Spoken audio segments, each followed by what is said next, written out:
Hola, bienvenidos a Entre Semana, donde vemos temas relevantes a la luz de la palabra de Dios. La expresión tiempo completo suele ser muy usada en círculos cristianos. ¿Pero qué comunica? ¿Qué hay detrás de esta frase? ¿Qué distorsiones crea? ¿Qué tiene de verdad y qué hay de mito en ella? Conversemos sobre este interesante tema junto a Alex y a Marcelo, aquí en Entre Semana.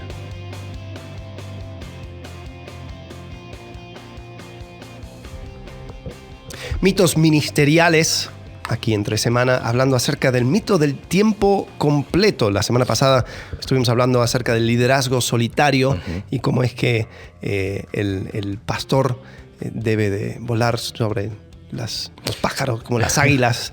Solo, sí.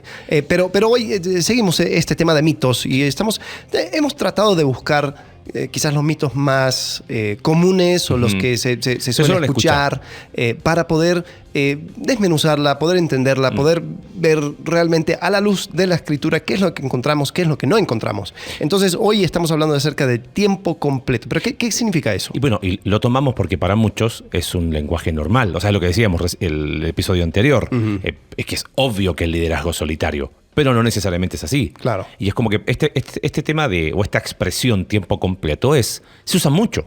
O sea, hoy yo estoy sirviendo al Señor tiempo completo. U otro muchacho que dice, me encantaría servir al Señor tiempo completo. U otra persona que pide disculpas porque él no está tiempo completo. Es como que se usa y se desusa. Ajá. Sí, otros términos que se usan es vivir por fe. Vivir por fe. O si eres... tienes muchos, ¿cómo se llama? Modismos inglés. Yo estoy full time. Está ¿okay? full time, sí, exacto. Pero ok, a ver, ¿cuál es el mito? Bueno, el mito pasa por que hay personas que están dedicados exclusivamente a una labor ministerial, ya sea como pastor, como misionero. Y quizás hay un submito aquí del 24/7, que están 24 horas al día, los 7 días a la semana, dedicados exclusivamente a la obra del ministerio. Y que hay personas que, cualquier hora, claro, en cualquier momento hay que responder, sí, porque esa es la labor del pastor. Ajá. Y al estar tiempo completo, toda tu energía, todo lo que haces, tiene que estar enfocado en la obra de Dios. No hay tiempo para absolutamente nada que no tenga relación con la obra de Dios. Tus conversaciones tienen que girar a fuerza, aunque a lo mejor no lo digan así, pero lo terminan viviendo, terminan alrededor de la obra de Dios, y todo se hace teniendo la obra de Dios en el centro. ¿Por qué? Porque son llamados. También hay otro, es como que toca 3 cosas, ¿no? El tema de llamado, el 24/7, porque ellos están a tiempo completo. Sí. Lo interesante, es que esta expresión tiempo completo no es exclusiva de círculos eclesiásticos. O sea, una persona que es contratada media jornada o medio tiempo, o es contratada por tiempo completo. O sea, su jornada laboral de, 8 horas, 9 horas, según el país, eso significa que está full time o tiempo completo. Claro. O sea, no es exclusivo de este círculo eclesiástico. O sea, se usa. Sí, es un término laboral. Exactamente, es un término laboral. Pero, a ver, en términos laborales significa que toda tu jornada de 8 horas productivas estás en un solo trabajo. ¿Correcto? Ok. ¿Pero qué significa de este otro lado? Claro. Bueno, hay diferentes iglesias con diferentes formas, ¿no? Hay ciertas iglesias donde el pastor literalmente es un empleado, sí, de la iglesia. Entonces tienes la iglesia SADCB o AR o lo que sea en tu país, y está registrado como empleado. Sí. Entonces, en ese sentido, está registrado como empleado y se trata como empleado. Y se trata como empleado, y también, cumple su jornada de empleado, y algunos hasta tienen, hacen oficial los días laborales, sí, los días de descanso, cuántos días de vacaciones tiene, día de enfermedad, todo. Entonces, hay algunos aspectos donde el trabajo, el pastor cumple una función laboral dentro de la iglesia y se trata como tiempo completo. El problema con eso, lo que yo veo, es que se va distorsionando el concepto del rol pastoral. Bueno, y ahí donde viene, y por eso lo ponemos en la categoría de mito. Ajá. No que no exista esto de tiempo, porque si lo tomamos como lo definiste recién, bueno, es una persona que dedica su jornada laboral a trabajar en la iglesia. Uh-huh. Pero ahí salta el que está llamado a tiempo completo y levanta la mano y dice, no, yo no trabajo. Esto es un llamado. Y como que, o sea, lo digo porque me parece que detrás de esta expresión tiempo completo hay otras cosas que empiezan a comunicarse. Es como que yo no trabajo, yo estoy llamado al ministerio. Y no sé en qué momento el trabajo terminó siendo algo como de segunda categoría. Creo que ahí hay preguntas para hacer. Si tiempo completo lo respondes a dedicación exclusiva, bueno, pero ¿a qué refería? Ahí es donde viene lo que tú decías, la distorsión de la función pastoral. Sí, ¿no? Porque después se aplica y dice, bueno, esto es lo que deberían hacer todos los pastores. Claro. Esto es la meta, uh-huh. Esto es el fin, el pináculo de la espiritualidad. Sean pastores, sean misioneros, sean personas que se han dedicado a tiempo completo a poder servir. Y lo que termina sucediendo es que después hay un cierto desprecio, ¿no? Claro. Hablamos acerca de esto antes de grabar. Hay un cierto desprecio a trabajar, entre comillas, secularmente. Ajá. Como que si yo me tengo que sustentar fuera de el ministerio, entonces no estoy viviendo por fe. No estoy... Fíjate, hay un montón de... Entonces, imagínate cómo es... Oh, no tengo fe. Uh-huh. Yo conozco pastores o misioneros que han hecho pasar a su familia miseria porque tenían la idea de que trabajar era una falta de fe. Y en realidad yo digo, o sea, ¿en qué momento llegaste a pensar eso? Bueno, porque quizás había un mito de esto de tiempo completo. A ver, pero ¿podemos rastrear algo de verdad detrás? Porque... Sí, bueno, eso sería la pregunta. Si estuviéramos hablando con alguien que tendría como verdad, sostendría como verdad este mito, ¿qué argumento bíblico usaría? Bueno, algunos van al Antiguo Testamento y dicen, bueno, los levitas son un ejemplo de personas que tuvieron una dedicación exclusiva. Por ejemplo, tengo aquí Números 8 y dice que Dios está diciendo, así separarás a los levitas de entre los israelitas y los levitas serán míos. Después de eso, los levitas podrán entrar para ministrar en la tienda de reunión. Dice en verso 17, porque míos son todos los primogénitos de entre los israelitas, tanto de hombres como de animales, del día que yo herí. Pero he tomado a los levitas en lugar de los primogénitos de entre los israelitas. Fíjate, dice, y he dado a los levitas como un don a Aarón y a sus hijos. O sea, está diciendo, yo he dado a los levitas como un don para la línea sacerdotal de entre los israelitas, para cumplir el ministerio de los israelitas en la tienda de reunión y hacer expiación en favor de los israelitas para que no haya plaga entre ellos al acercarse al santuario.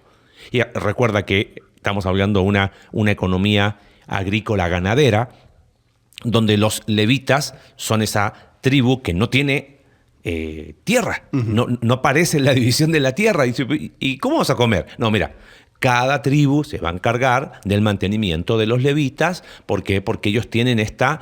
¿Qué sería sinónimo? Dedicación exclusiva, o una función particular. Uh-huh. ¿Okay? Pero aquí es donde viene el problema. Si tomamos esto como un principio bíblico, lo llevamos al Nuevo Testamento, algunos dicen, bueno, Efesios 4, y Dios dio, ¿cómo es?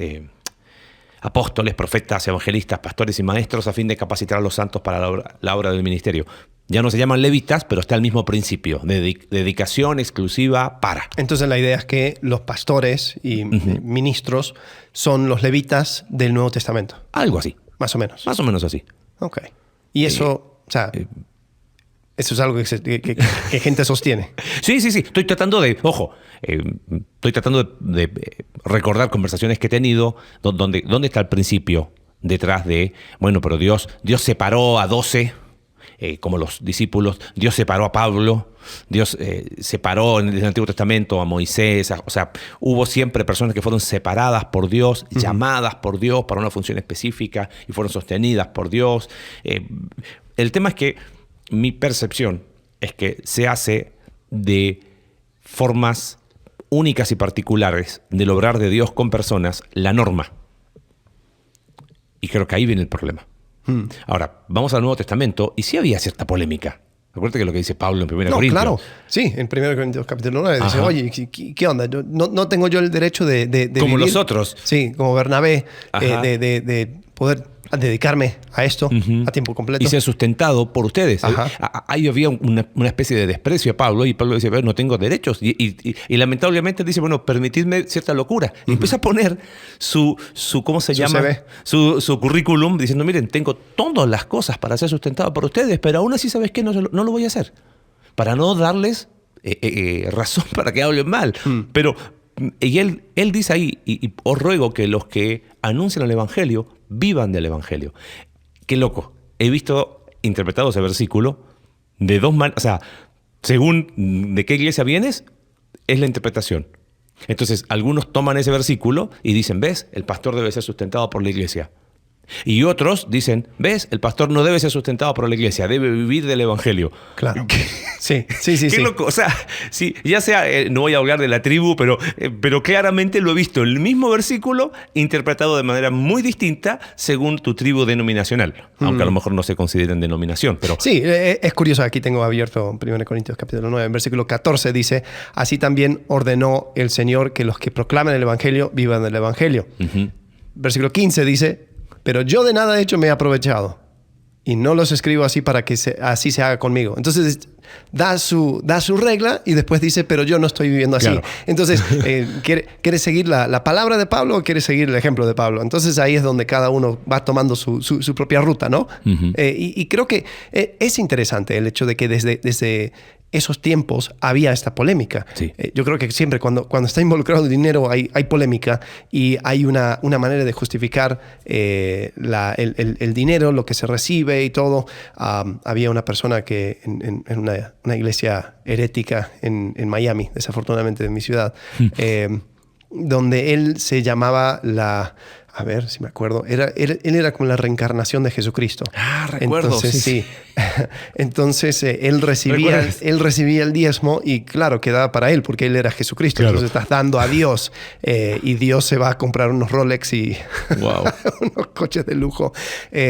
Entonces, el problema es que Jesucristo, este tipo, se divorció y cuando se divorció, la mujer dijo, a ver, si tú eres Jesucristo, yo soy María Magdalena, así que dame la mitad de tus bienes.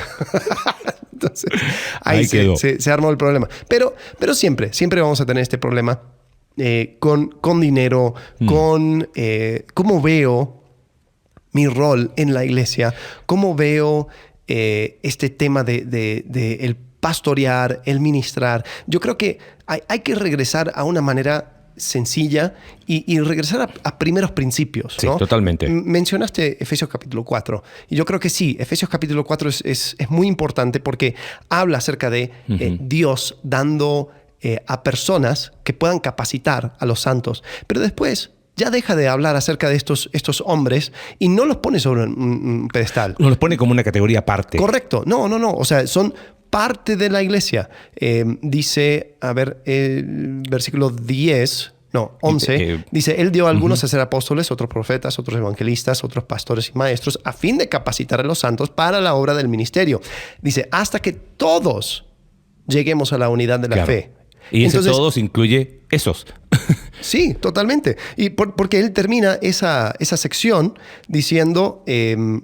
más bien al hablar la verdad en amor creceremos en todos los aspectos en aquel que es la cabeza, es decir, Cristo, de quien todo el cuerpo, estando bien ajustado y unido por la cohesión que las coyunturas proveen, conforme al funcionamiento adecuado de cada miembro. O sea, no vuelve a mencionar esto, el funcionamiento de cada regalo, cada persona, pastor, maestro, profeta, evangelista. No, eso era como el arranque. Exacto. Bueno, Efesios 4:11 he dado para mucha tinta en cuanto a interpretación, qué son, si son dones, si son dones fundantes, si son ministerios. Pero evidentemente es interesante que aquí hay un fundamento porque después, lo que tú acabas de marcar, cada miembro va creciendo y siempre hay un énfasis en la responsabilidad individual y colectiva. Cuando me refiero a individual y colectiva es todos y cada uno.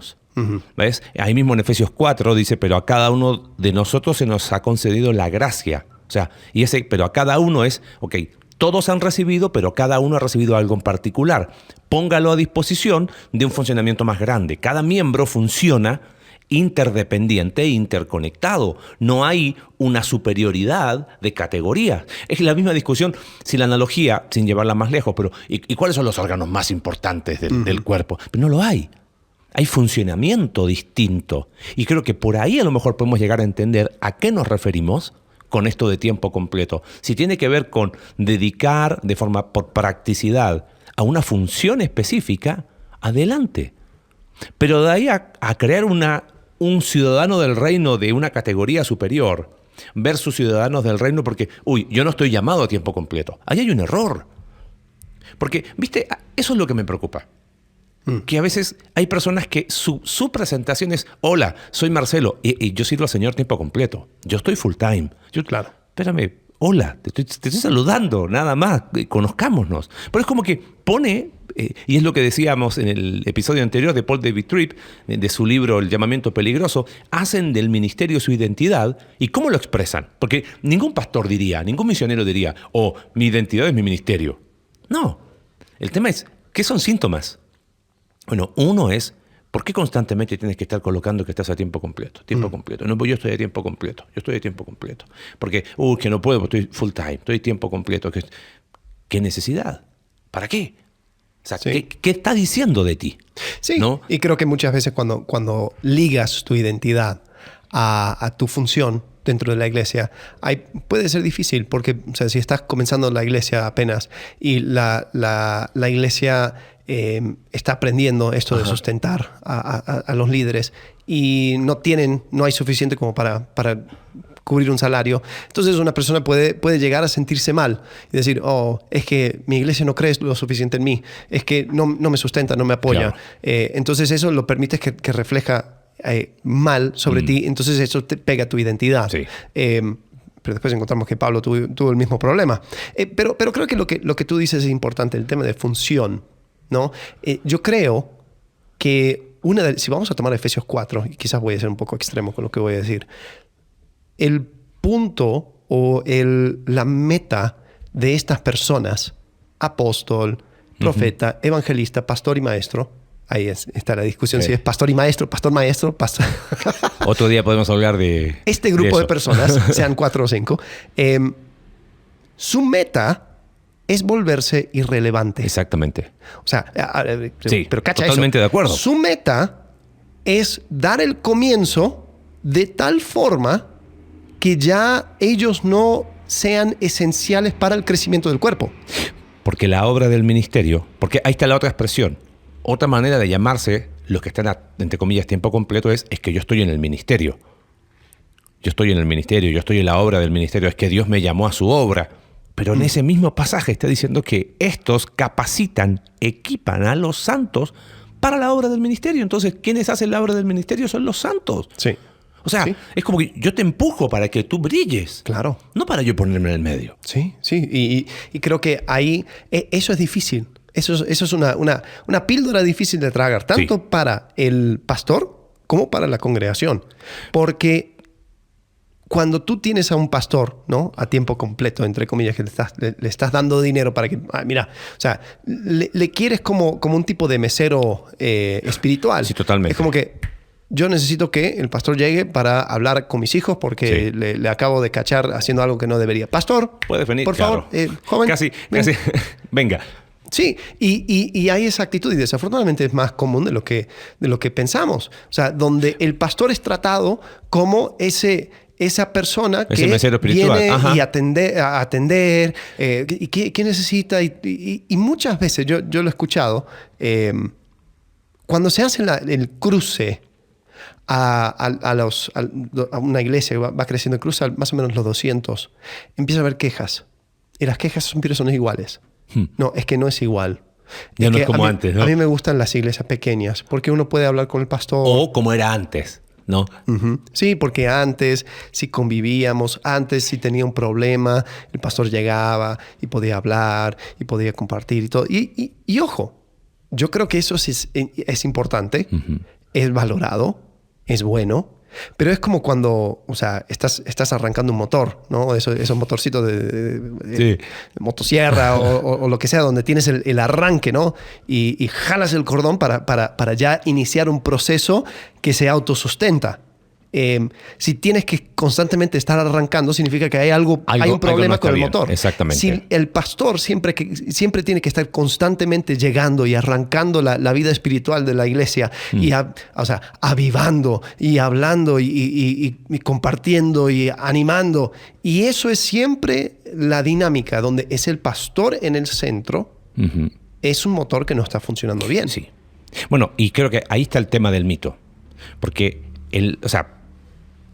si estamos hablando de trabajo como pastor, por una cuestión de practicidad, con una dedicación a la obra de Dios, pues adelante. Pero cuando yo lo tomo distorsionadamente, empiezan los problemas. Desde la perspectiva del pastor o desde la perspectiva del misionero o del que sirve, se pone en una categoría superior. Yo estoy a tiempo completo. Sí. Tú me debes a mí. ¿Correcto? Ahora, también viene una distorsión desde el punto de vista de la congregación. Como ellos están a tiempo completo, entonces, ¿sabes qué? Nosotros somos... Yo soy aquí el empleador y él es el empleado, entonces tiene que estar para mí en lo que yo quiero. Tercero, empieza a haber división equivocada y lo hemos hablado muchas veces, entre clero y laicos, que no tiene sustento bíblico. Eso tiene un origen griego. No tiene absolutamente ningún sustento bíblico. Pero, entonces, ¿por qué razón? No, es que yo soy laico. ¿Qué significa eso? O sea, fíjate cómo hemos usado lenguajes. No, es que yo tengo un trabajo secular. Clero laico, secular y sagrado. Entonces, que el trabajo del pastor es sagrado. Y entonces, cuando pecan por ser pastores y cuando usan el pastorado para su propio beneficio, entonces, ¿qué? Hay trabajos de distinta categoría. ¿Qué otra cosa trae este mito? Empieza a anular el sacerdocio de todos los creyentes. O sea, yo soy parte de la obra de Dios. Sí. Yo estoy involucrado y soy parte activa. Todos y cada uno de los miembros de una iglesia están en la cancha jugando. Ajá, exacto. No, aquí no hay espectadores donde, a ver, que jueguen los pastores y los misioneros, que nosotros los aplaudimos. No, estamos todos en la cancha. Que desafortunadamente se da el fenómeno donde tanto pastor como congregación eso es lo que quieren. Totalmente. Porque el pastor se mantiene relevante y se mantiene en el centro. Claro, y el aplauso de la gente. Y después la congregación se puede deslindar de cualquier responsabilidad para decir, pero eso lo hace el pastor. Llevemos la analogía más lejos. Si el equipo gana, el aplauso, ¿no? Pero cuando pierden y de la hinchada te empiezan a insultar, ¿qué dice el jugador? Ven y juega tú, ponte acá. Sí. Entonces, ¿ves la distorsión? Termina creando ciudadanos en el reino de Dios de distinta categoría, con trabajos de distinta categoría. O sea, trabajo secular, trabajo sagrado. Y eso, detrás de eso, falta de fe, mucha fe. Oye, voy a trabajar. ¡Qué falta de fe! O sea, lo que decía recién, ¿en qué momento se tomó el trabajo como falta de fe? Sí, fíjate, el primer acto de adoración en la Biblia, Génesis capítulo 4, es el fruto del trabajo. Es el primer acto de adoración. Inclusive hay unos que hablan, hay especialistas en latín, dicen, por eso la profesión tenía que ver con un tema de fe, de la expresión de tu fe. Entonces, yo creo que tenemos que, ojo, no estamos diciendo que la frase que está mal usada, porque tiempo completo es una frase que se usa en el mundo laboral. Sí. El tema es que creo que tenemos que definirla correctamente. Correcto, sí. Y dejar a un lado ligarlo con una mayor o menor espiritualidad. Sí. Yo creo que hay un enfoque práctico. Hay un enfoque práctico porque si entendemos de que, hay una demanda sobre los que están trabajando en la iglesia, hay una realidad donde alguien tiene que dar el arranque, sí. ¿no? Damos gracias a Dios por aquellas personas que comenzaron iglesias y fueron y dijeron, ¿sabes qué? Aquí hay una necesidad. Y sí, si no hubiera habido ese arranque, ese empuje, ese don de Dios, digamos, de personas que llegan para capacitar a los santos, pues ese trabajo no inicia. Entonces yo puedo ver la gracia de Dios ahí. Pero si la meta es volverse irrelevante, capacitando a los santos para que ellos continúen la obra, claro, pues entonces tiene que ir siempre en esa dirección. Ahora, algo que me llama la atención, y creo que algunos han usado esto incluso para sustentar el concepto de tiempo completo y todo este mito, en Hechos capítulo 6. Ajá. Hay un problema con la distribución de comida. La iglesia estaba distribuyendo comida a las viudas y habían problemas. Y después dicen, 6.2, dice, entonces los 12 convocaron a la congregación de los discípulos y dijeron, no es conveniente que nosotros descuidemos la palabra de Dios para servir mesas. Por tanto, escojan de entre ustedes 7 hombres de buena reputación, llenos del Espíritu Santo y de sabiduría, a quienes podamos encargar esta tarea. Y nosotros nos entregamos a la oración y al ministerio de la palabra. Ahora, lo que yo veo aquí no es una división de cosas más santas y menos santas. No. Curioso la palabra que usaron. No sé quién lo dijo. Los discípulos. No es conveniente. Es una cuestión de conveniencia. Practicidad. Es decir, mira, iglesia, hay un crecimiento, hay muchas cosas por atender. ¿Tú crees que sería conveniente que una persona que esté llenando el rol pastoral se pueda dedicar más tiempo a este rol para seguir haciendo la obra del ministerio y capacitando a los santos para la obra del ministerio? Adelante. Sí, ok. Bueno, entonces, si entendemos que la iglesia, todos los miembros de la iglesia, también está colaborando de manera monetaria para el crecimiento de la iglesia del reino de Dios, entonces vamos a tomar algunos de esos fondos para poder sustentar a esta persona que va a usar su tiempo para poder seguir haciendo este trabajo, esta labor. Y si es una jornada completa, entonces en el mundo laboral se llama tiempo completo. Tiempo completo. Bueno, y ahí hay algo, porque avanza el desarrollo de la iglesia. Cuando Pablo escribe en 1 Timoteo, hay iglesias establecidas. Y Pablo habla, sean tenidos los pastores dignos de doble honor. Y ese doble honor no es doble abrazo, ¿ok? Tiene que ver con una cuestión de honra el trabajo. Y creo que a nivel de iglesia hemos sido bendecidos, pero también hay una realidad. He podido conocer pastores y misioneros, pastores que han dedicado su vida, y hay una actitud que viva del evangelio, de la gente que ha sido bendecida por la vida de. Y responde a muchas razones. He conocido iglesias donde, como tú decías, se trata al pastor como ¿cómo se llama? El empleado. El mesero. El mesero, y no necesitan mucho. Ellos con que vivan con esto es suficiente. O sea, hasta deciden con qué tiene que vivir. Claro. Y el pastor casi va pidiendo, tiene que usar ropa usada a fuerza, porque no puede comprarse algo nuevo. Pastor, te compraste algo nuevo, que poco espiritual. ¿No? Pastor, usted lavó el coche de vuelta. Claro. Es la segunda vez en el mes. A ver, ¿de dónde sacó ese dinero? Ajá. O peor, si alguien qué sé yo, se va de vacaciones y tiene que andar pidiendo perdón. Claro, no, constantemente está pidiendo perdón. Un hermano que quiso ofrendar, entonces por eso, no crea que estoy usando mis fondos. Y por otro lado, pastores no son sustentados porque nunca se les enseñó a la iglesia a sustentar. Claro, iglesias que fueron iniciadas por misioneros que venían con todos los recursos o con personas que tenían su trabajo. Pasó mucho en iglesias donde los que la empezaron, sobre todo cuando fue el tema del ferrocarril, tanto en México como en Argentina, en Chile, y tenían su ¿cómo se llama? Su sueldo. No enseñaron a la iglesia a ofrendar. No, mira, junten el dinero. Usted pague la luz y el agua, nada más. Porque el dinero venía de la sociedad británica, del sustento del misionero. Pero cuando pasa eso, y ya la iglesia creció y ahora hay un pastor nacional, no tiene el mismo recurso.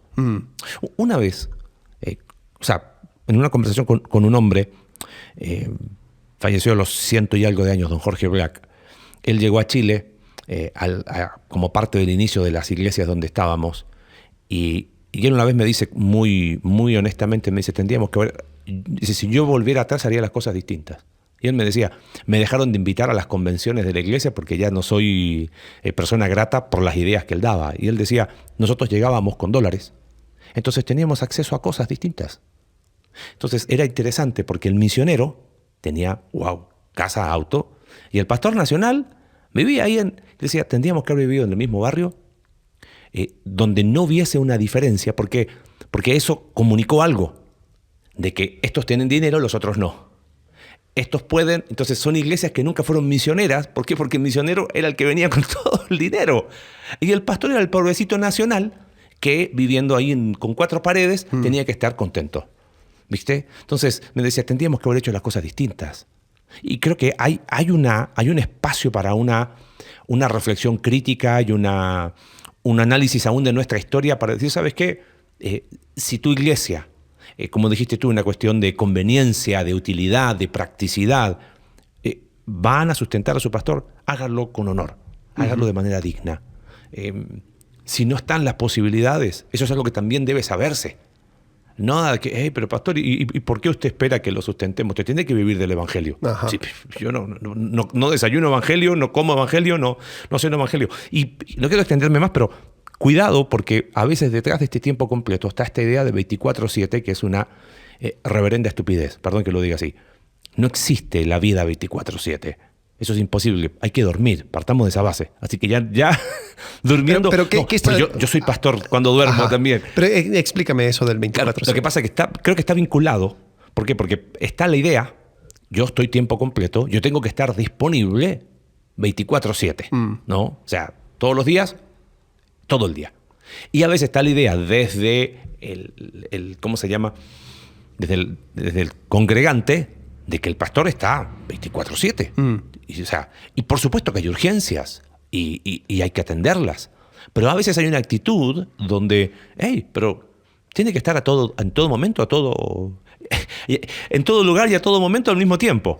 ¿Viste? Y se crea se pone una carga sobre el pastor y el pastor se pone una carga sobre sí mismo inadecuada. Donde por eso el burnout, por eso tantos pastores en estas encuestas que se han hecho últimamente, donde dicen, se sienten que no dan más, pero yo creo que ellos mismos se han puesto una carga 24/7, que está equivocado. Yo lo he escuchado mucho. Y eso es algo que sí quiero, no digo combatir, pero creo que tenemos que cambiar ese lenguaje, porque es un lenguaje irreal. ¿Cuál sería una forma correcta de verlo? Porque también yo he escuchado el otro lado. O sea, de personas que dicen, sí, yo no pido un pastor 24/7. Yo pido a alguien que pueda, por lo menos, o sea, trabajar digno del salario que se está dando. Porque también está el otro lado que es una queja también. Y este recibe todo, pero... Nunca está, nunca viene. Es más, vive invitando predicadores de afuera, ni él predica el domingo. Exacto. Entonces, o sea, ¿cómo combates ese otro lado? Porque yo creo que de eso también se alimenta ese mito. Totalmente. Ese mito se alimenta porque ve muchas veces personas que están asalariados o están recibiendo sustento o lo que sea, y dices, y esto está panza arriba, o sea, 14 horas del día. Bueno, yo creo que si me preguntas a mí, así muy honestamente, creo que haría tan bien a cada persona que está en la obra de Dios que dedique algunas horas a trabajar en algo aparte de su trabajo en la iglesia. Lo que sea, aunque sea un par de horas. Secular. Por varias razones. Mira, hace un tiempo atrás, una persona cercana me pidió un consejo. Me dice, se mudó de un país a otro y estaba recibiendo invitaciones. Era un muchacho joven. Es un muchacho joven. Estaba recibiendo invitaciones para dedicarse al ministerio. Y me preguntó qué pensaba. Le dije, mira, eres joven. Creo que no conoces el país donde vas. Busca un trabajo. Trabaja la jornada completa, como corresponde. Vas a empezar a entender a la gente a la cual vas a ministrar en un futuro. No hablamos muy seguido, pero volví a hablar con él a los meses después. Me dice, ¿qué crees? Empecé a trabajar. ¿Y cómo vas? Me costó el inicio, pero creo que fue lo mejor. A los meses después volvimos a hablar y me dice, sigo trabajando y no lo quiero dejar. Me dice, y no es por dinero, pero me abriste los ojos a ver una realidad que no había visto. Porque claro, toda la vida había estado involucrado desde chiquitito como tú, viste, hijo de pastor, en contexto de iglesia. Entonces, ahora que se enfrentaba a un mundo distinto, me dijo, adquirí sensibilidad, entendí cosas que no había entendido, la fe que implica, ¿no? Levantarse en la mañana a trabajar y dedicar todo tu día a un trabajo. Y sí, me canso, y está orando, pero dice, creo que este tiempo no lo reemplazaría por nada. Porque la verdad es que, lamentablemente, no todos, pero muchos de los que están, entre comillas, tiempo completo son vagos. Y eso hay que decirlo. Y tendrían tiempo para poder trabajar Y eso les daría una perspectiva y una sensibilidad única. Gracias, porque si no, este podcast podría ser usado por personas que quieren sustentar su vagancia y después lo mandaría a personas de vez. Por eso yo no estoy tiempo completo, no soy 24/7. Pero creo que sí, lo que dice es cierto, es necesario. Lo que se supone es que si entras al ministerio es porque tú quieres trabajar y quieres hacer cosas de manera que dé crecimiento a la iglesia. Ahora, si lo que estás haciendo es dando una imagen y después excusando tu falta de trabajo por medio del lenguaje espiritualoide, eso no va. No va. ¿No? Ahora, ya nos extendimos un poquito más. Dijimos que no iban a ser tan largos, pero no está tan pesado como la muerte de Dios. ¿Okay? Tengo una frase acá de un artículo de Gospel Coalition. Dice, lo han dicho muchos grandes hombres de Dios. El artículo es 7 conceptos claves del llamado al ministerio.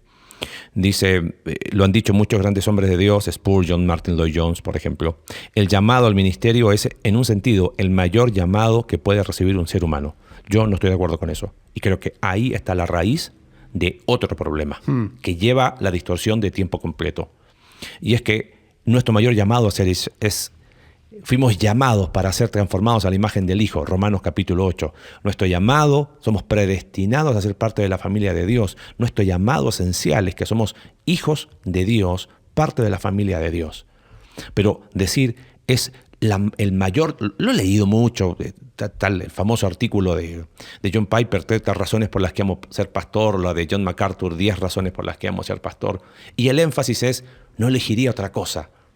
Me gusta como lo dijo el difunto Howard Hendricks. La verdad, simplemente quisiera que sepan que hago lo que hago y lo haría aún si no me pagaran. Porque es lo que me apasiona. Sí. Es lo que me gusta hacer. Es educar personas para la extensión del reino de Dios. Y cuando lo escuché a él, dije, eso es. No es que, es que Dios me llamó para separarme. No me toquen, No se me acerquen, yo tengo que estar... Mira, eso alimenta a los otros mitos. Es como que un mito alimenta al otro, ¿viste? Sí. Y creo que también hay otro tema, que es como que si una persona se quiere ser pastor, quiere ministrar, quiere estar dedicándose más tiempo al ministerio, tiene que hacerlo con una mirada única, ¿no? O sea, ese concepto de llamado, de tal forma que su pasión no tenga otra cosa, ¿no? Y creo que, bueno, puedo hablar primero de un argumento histórico. Los rabinos, ellos... Muy interesante. No era o sea, el ser rabino no era una profesión, o sea, en la antigüedad no era algo remunerado. Es interesante que aquí dice, no era una profesión a tiempo completo. Quienes la ejercían tenían otras ocupaciones para mantenerse a sí mismos y sus familias, como leñador, fabricante de sandalias, carpintero, aguador, agricultor y curtidor. Dice, un erudito respetado, el rabino Sadoc, que es de donde vienen los saduceos, ¿no? El rabino Sadoc había dicho, no usar nunca la Torá como una pala para cavar. Y esto se entendía como no usar los conocimientos de la Torá para un fin inapropiado, como ganar dinero. Ahora, después, con el tiempo, se fue profesionalizando y creo que habían cuestiones prácticas. Pero en ese mundo entró el apóstol Pablo, en ese mundo comenzó la iglesia con esa perspectiva. Y creo que... Por eso Pablo trabajaba. Sí, Pablo trabajaba, Jesús tuvo un trabajo y creo que a ver, ¿cómo lo digo? Yo creo que esas personas, tanto Pablo, Jesús, quien sea, también disfrutaban de su trabajo, disfrutaban su trabajo. Sí, claro. O sea, no podemos, por un lado, elogiar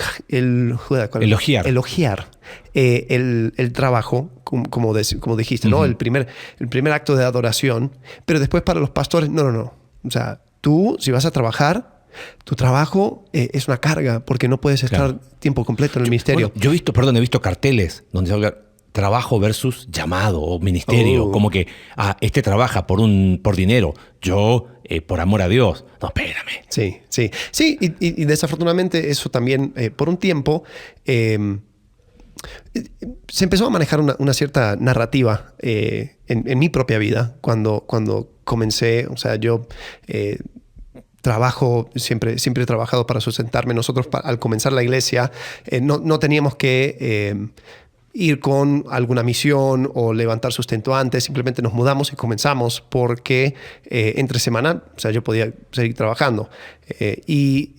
Una de las cosas que se empezó a manejar era como que, sí, yo estoy trabajando, yo estoy en medio tiempo, porque pues la iglesia no tiene no tiene como para sustentarme a mí, sustentar al otro pastor. Entonces empezó a manejar esa narrativa. Ahora, como yo, o sea, como que era medio conveniente porque yo podía proyectar un cierto tipo de espiritualidad, claro. Decir, sí. Yo me sacrifico. Hasta que hubo un momento donde se dio la oportunidad, donde dijeron, oye, mira, si movemos esto, tú podrías estar dedicándote tiempo completo y podrías dejar el trabajo. Y eso fue la primera vez que yo estuve confrontado con esta posibilidad. Antes nunca era posibilidad, claro. Entonces simplemente seguía la narrativa. Y me di cuenta de algo. Me gusta lo que hago. Me gusta el trabajo. Me gusta, o sea, y lo disfruto.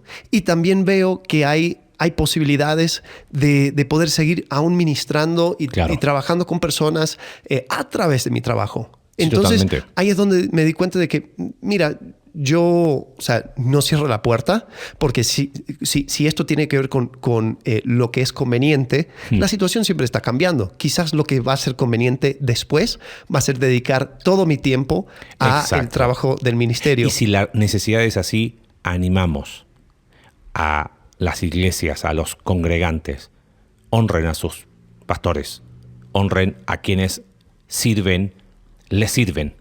Y te puedo decir algo ahí, amigo. Creo que, voy a usar una expresión, la gente no es tonta. Y se da cuenta cuando hay personas que son vagas y cuando hay personas que trabajan en la obra de Dios. Y las que trabajan en la obra de Dios, créeme, que de una u otra manera son sustentados por las personas a las que sirven. Pero pregúntate si estás en la obra de Dios y luchas con el tema de, no sé, de que quizás hay algo ahí. Ahora, no nos vamos a meter después. Estoy hablando de contexto de iglesia. Ya, bueno, ¿y qué pasa quizás en organizaciones paraeclesiásticas? Ese sería... tema para otro podcast. Otro podcast, exactamente. Pero está interesante poder profundizar en eso. Y creo que este tema debe ser una invitación a decir qué tenemos que quitar porque hemos puesto de más en esto de tiempo completo y qué cosas tenemos que poner porque las hemos dejado fuera. Sí. ¿No? Y por eso mito responde mucho a distorsión, ¿no? No es que no es real, no estamos hablando de que no existe acá. No, existe. Por eso lo hemos tratado de, entre comillas, intentar definir. El tema es que cuando no está bien definido, ponemos sobre esta expresión tiempo completo cosas que no van y quitamos cosas que sí deberían estar, ¿no? Entonces, bueno, creo que por hoy suficiente. No, sí. Fue totalmente. Un tiempo completo de podcast, de episodio. Sí, yo creo que cuando nosotros nos enfocamos en la meta real, la meta no es que la gente me vea a mí, que yo me vuelva más importante, me cargue con más y más trabajo. No, la meta es que yo pueda entregar lo que quizás en un momento se comenzó, entregarlo a los santos para que se continúe la obra del ministerio, para que yo también, así como doy, recibo y todos crecemos juntos. Y quizás me quedé pensando lo que decías, y cuando la iglesia creció ya no es como antes. Bueno, pero es que la chamba ahora pastoral es seguir capacitando a los santos para la obra del ministerio. Entonces, mira cuántos líderes hay que pueden hacer lo que antes solamente yo podía hacer porque era el único que había.